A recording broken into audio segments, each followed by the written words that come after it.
presidente Lula prestou solidariedade aos familiares de vítimas e aos profissionais de saúde que batalham há um ano aí nessa linha de frente da contenção do novo coronavírus. Ele falou sobre isso na coletiva ontem, que aconteceu no Sindicato dos Metalúrgicos do ABC em São Bernardo do Campo. Vamos dar uma olhada nessa fala. Eu quero prestar minha solidariedade nesta entrevista às vítimas do coronavírus, aos familiares das vítimas do coronavírus, ao pessoal da área da saúde, sobretudo, de todo da saúde, privada e pública, mas, sobretudo, dos heróis e das heroínas do SUS, que durante tanto tempo foram descredenciados politicamente. Foram descredenciados no exercício da sua profissão, porque só mostravam as coisas ruins que aconteciam no SUS. E quando veio o coronavírus, se não fosse o SUS, a gente teria perdido muito mais gente do que perdeu. Apesar do governo tirar tanto dinheiro do SUS e do governo ser um verdadeiro desgoverno no trato da saúde. E eu completo o ex-presidente dizendo que o primeiro ato do governo Bolsonaro foi acabar com o programa Mais Médicos, que mantinha médicos por todo o país, em regiões mais remotas. Esse foi o primeiro ato do governo Bolsonaro. E a gente chega então nesse momento da pandemia. Um ano se passou e o Brasil, sem nenhum controle dessa pandemia, hoje é considerado risco mundial pela Organização Mundial da Saúde. Não tem vacina, as UTIs estão lotadas por todo o país. E é sobre esse cenário que eu converso agora com o deputado Padilha, ex-ministro da Saúde, médico infectologista. Olá, Padilha, é um prazer te receber por aqui. Tudo bem com você? Olá, Thalita. É uma honra poder estar conversando contigo. Ouvi aí o seu relato de tanta coisa que mudou nesse ano, né? Muita coisa mudou. Também estou falando aqui da minha casa, aqui em São Paulo. Estava em Brasília hoje de manhã cedo, mas estou falando aqui da minha casa e participando aqui de forma remota também da sessão que está acontecendo lá ao mesmo tempo, dando aula por videoconferência. Muita coisa mudou também. Agora, infelizmente, né, o que não mudou é a postura do presidente Bolsonaro, do seu governo, desde o começo. Thalita, Bolsonaro acreditou e apostou numa coisa, de que a pandemia seria controlada se muita gente se infectasse. Então, desde o começo, ele estimulou a aglomeração, desprezou a vida, desprezou a gravidade da Covid, estimulou que as pessoas se encontrassem, mais de uma vez falou, né, não use máscara, cortou recursos importantes para testagem. O Brasil não conseguiu fazer um programa de testagem em nenhum momento, negou ofertas que foram feitas à vacina. Ele sempre apostou nessa ideia, Thalita, de que se muita gente se infectasse, a pandemia ia ser controlada. Essa ideia tem dois erros gravíssimos, né? Primeiro, que se muita gente se infecta, muita gente morre. E nós vivemos a maior tragédia humana que nós já vivemos na nossa história. E segundo, que a Covid-19, isso a gente já sabia a partir de agosto, setembro, uma pessoa pega uma vez, ela pode pegar de novo, ela pode se reinfectar. A Covid não é igual ao sarampo, não é igual a catapora, não é igual a rubéola, que pega uma vez e não vai pegar mais. O maior exemplo disso foi a cidade de Manaus, que teve um colapso do sistema de saúde no começo da pandemia, um pouquinho depois aí desse um ano que foi decretado, e agora teve um novo colapso, né, em janeiro desse ano, e alastrando para o Brasil inteiro, disseminando para o Brasil inteiro uma variante do vírus extremamente perigosa e que faz com que o Brasil, um ano depois, seja a maior ameaça global na Covid-19. O mundo inteiro está preocupado com o que acontece no Brasil, Thalita. Sim. Eu lembro da gente ter conversado logo naquelas primeiras semanas da pandemia declarada de fato. E é isso, a gente estava aflito naquele momento e continua aflito agora, sem perspectiva, sem vacinas, com o governo prometendo vacina, mas essas promessas são vazias, já que a gente não tem a compra concreta dessas vacinas para vacinar a população. O que eu queria te questionar é sobre essas medidas adotadas agora em todo o país. Hoje o governador aqui do estado de São Paulo, João Dória, adotou algumas medidas, então a gente tem um novo toque de recolher a partir de segunda-feira, das 8 horas da noite até as 5 horas da manhã. Está aí algumas das medidas anunciadas hoje por Dória: proibição do uso de praias e parques, proibição completa de qualquer aglomeração.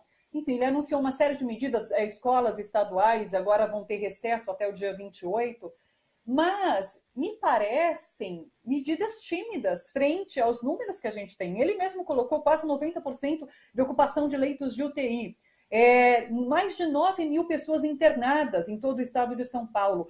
Como você classifica essas medidas? Não era o momento de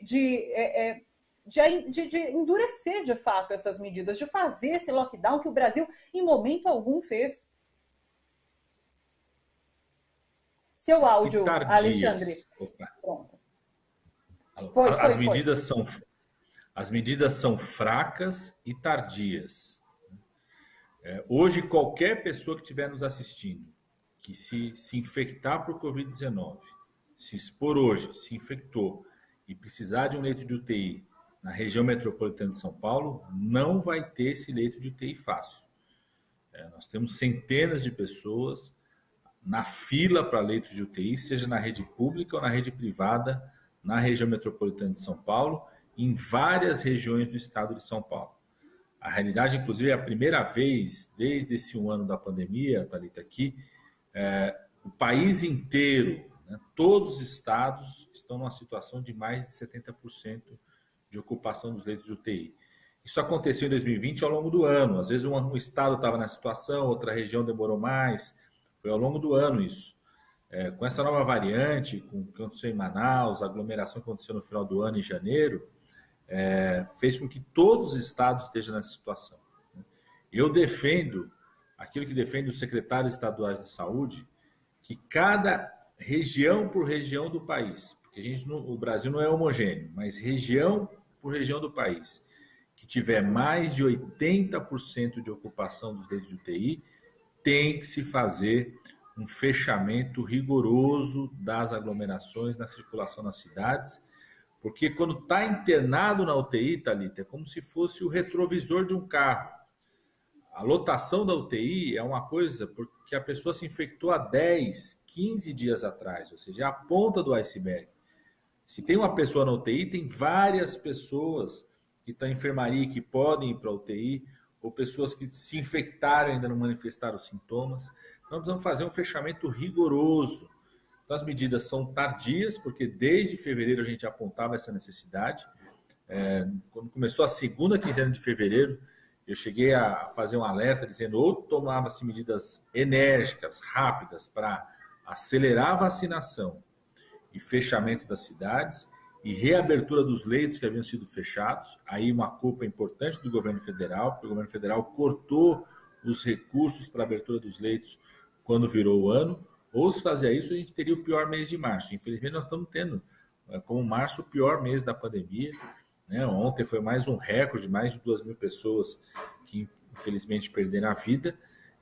E toda medida, por exemplo, o prefeito de Araraquara, o Edinho, aqui no estado de São Paulo, tomou uma medida firme, forte, consciente. Ele se antecipou a essa realidade, fechou a circulação na cidade, enfrentou resistência do bolsonarismo, chegou a enfrentar a resistência, às vezes, do judiciário, mas foi firme. 15 dias depois, começa a colher os resultados. Já tem uma redução de 50% dos casos, porque as medidas de fechamento de circulação, elas demoram 15 dias, 3 semanas para ter impacto. Porque é aquilo que eu falei, o que está na UTI hoje é de uma pessoa que se infectou provavelmente há 10, 15 dias atrás. Então, as medidas do governo do estado são tardias, elas acontecem quando o colapso já aconteceu em várias regiões. Nós temos várias regiões do estado de São Paulo que você tem centenas de pessoas esperando leito de UTI na rede pública e na rede privada e ainda são fracas, são tímidas, precisava ser mais enérgico. Tem um passo importante que foi tomado, que eu tenho que reconhecer, por exemplo, foi a decisão de fechar cultos de igrejas que estavam aglomerando pessoas, paralisar o campeonato de futebol. Eu sou torcedor do Corinthians, adoro futebol, mas não é um serviço essencial. Não pode contribuir para o risco da vida das pessoas. As pessoas falam assim, mas não morreu nenhum grande jogador de futebol. Mas morreram maqueiros, morreram massagistas, morreram pessoas que trabalham nos clubes, morreram jornalistas, profissionais da área de jornalismo da comunicação que tem que acompanhar um jogo como esse, né? Então, morreram familiares de jogadores, morreram familiares de profissionais do futebol. Então, eu acho que a gente precisa estar muito consciente, Thalita. Quem se infectar hoje não vai ter um leito de UTI se precisar nos próximos dias. A gente precisa conter a transmissão para permitir que o Serviço de Saúde possa reabrir os leitos que foram fechados por culpa do Bolsonaro, para que a gente possa suportar esse crescimento de casos no nosso país e aqui no estado de São Paulo. Sim. Padilha, eu queria ouvir como você tem se sentido nesse momento. Deve ser extremamente exaustivo, porque você tem alertado isso há um ano, você tem feito esses alertas há um ano. Para além disso, você é deputado, você está nessa discussão que a oposição trava ali na Câmara para a renovação do auxílio emergencial, um auxílio muito necessário quando se fala em medidas de isolamento, para que as pessoas não morram de fome, de fato. Como você tem se sentido? Thalita, de fato tem sido o ano mais cansativo da minha vida. Assim, eu já fui ministro da coordenação política do presidente Lula, fui ministro da Saúde, já fui coordenador de um núcleo de medicina tropical no meio da região amazônica, vivi 6 anos no meio da região amazônica, entre população indígena, população ribeirinha, área de garimpo, cidades, né, no final dos anos 90. Fui secretário na cidade como São Paulo, então já enfrentei muitas situações exaustivas, mas esse ano, de fato, foi muito exaustivo, né? Primeiro porque, quanto deputado federal, eu participei da única comissão que funcionou durante o ano passado inteiro, e a gente teve que ir toda semana para Brasília, então toda a tensão no começo, como circular, né? A preocupação em relação ao distanciamento físico, ter que pegar avião, circulação que teve, você repensar a estrutura lá em Brasília, porque não tinha nada aberto e realmente não era para ter nada aberto de comida, então como fazer isso, né? Aqui em São Paulo, na atividade parlamentar, eu continuo fazendo uma coisa, continuo fazendo com muita presença, que é estar junto das comunidades mais vulneráveis. A gente montou comitês populares de enfrentamento à Covid, a gente vê a situação das pessoas, né? Desemprego, perda de renda, dificuldade, não tem como conseguir distanciamento físico, isolamento nessas áreas. Então, a gente tem um trabalho, o pessoal de Heliópolis, que é uma favela de São Paulo, periferia aqui de São Paulo, periferia da cidade de Campinas, de várias regiões do estado de São Paulo, da Baixada, né? Acompanhar essa situação. Eu continuo, mesmo sendo deputado, eu continuo dando aula, eu sou professor universitário, então mudou muito a rotina com os alunos, a gente atendia em unidade de base de saúde, mudamos a rotina, depois voltamos a atender, tudo, né? E essa coisa das pessoas desesperadas, Thalita, assim, primeiro, das dúvidas que tinham no começo, né? Eu sou médico infectologista, então eu gosto muito e dedico muito a saber sobre isso, então o pessoal perguntava sobre dúvidas técnicas mesmo, né? O que fazer, como que limpar, como se cuidar, sair de um jeito corre risco ou não, né? Até o desespero das pessoas, do atendimento, né? Tem uma situação sempre muito crítica que por exemplo, as pessoas quando se internam no fim de semana, em geral fica o fim de semana inteiro sem informação, a família fica sem informação, porque as próprias equipes têm dificuldade no plantão de fim de semana de conseguir manter uma forma de informação, né? Durante a semana está melhor isso, sempre tem alguém que faz informação para as famílias, dá um boletim diário, mas no fim de semana isso até hoje não conseguiu se organizar direito. Então, quando o meu sábado e domingo aqui, muita gente, companheiros e companheiras, não estou nem reclamando, acho que as pessoas têm que fazer isso, a gente está buscando ajudar, ligando às vezes para tentar ver uma informação sobre o irmão, sobre o pai, a mãe, o avô, a avó que está internado em um determinado hospital, como é que está, né? Então, realmente um período muito tenso. E a gente fica muito indignado, né, Thalita? Assim, eu fico porque estou vivendo tudo isso e pelo fato de ter sido ministro do Lula. Eu era ministro da coordenação política quando a gente teve a última pandemia do H1N1, da gripe suína, 2009 e 2010. Então eu vi o que o governo pode fazer, como que a gente pode reagir, e a gente está vendo essa tragédia que é o governo Bolsonaro. Só em relação à vacina, Thalita, a gente vacinou mais de 80 milhões de pessoas em 3 meses. Em 3 meses nós vacinamos mais de 80 milhões de pessoas durante a pandemia do H1N1. Mais de 100 milhões de pessoas em 6. O Brasil foi o país que mais vacinou no mundo em sistema público de saúde na pandemia da H1N1. A gente podia estar fazendo isso agora. A gente fica muito indignado de ver não estar fazendo. Os meus colegas ex-ministros, né, alguns também estão em universidade, ou estão em outros papéis, a gente tem reuniões, a gente se encontra, todo mundo pergunta o que está acontecendo com o Brasil, Padilha, né? Tem uma coisa, Thalita, a gente teve que aprender a fazer muita coisa nesse ano que a gente não sabia, né? Essa coisa da videoconferência na área da saúde, como manejar esse paciente, muito profissional teve que aprender como fazer um determinado tipo de ventilação mecânica. Agora, tem uma coisa que o Brasil já sabia fazer, que o SUS já sabia fazer, que era vacinar. Se tem uma coisa que a gente não precisava aprender, era vacinar. A gente sabia comprar vacina, circular, distribuir, não trocar a vacina que vai para o Amazonas, para o Amapá, a vacina chegar no braço das pessoas, qual que era a prioridade, como controlar. O Brasil sabia fazer isso, Bolsonaro desmontou isso. Então, isso a gente fica, de fato, muito indignado. Ao mesmo tempo, tem que ter energia para fazer essa luta, porque só uma coisa pode salvar vidas e economia nesse momento, que é ampliar, acelerar ao máximo a vacinação no nosso país.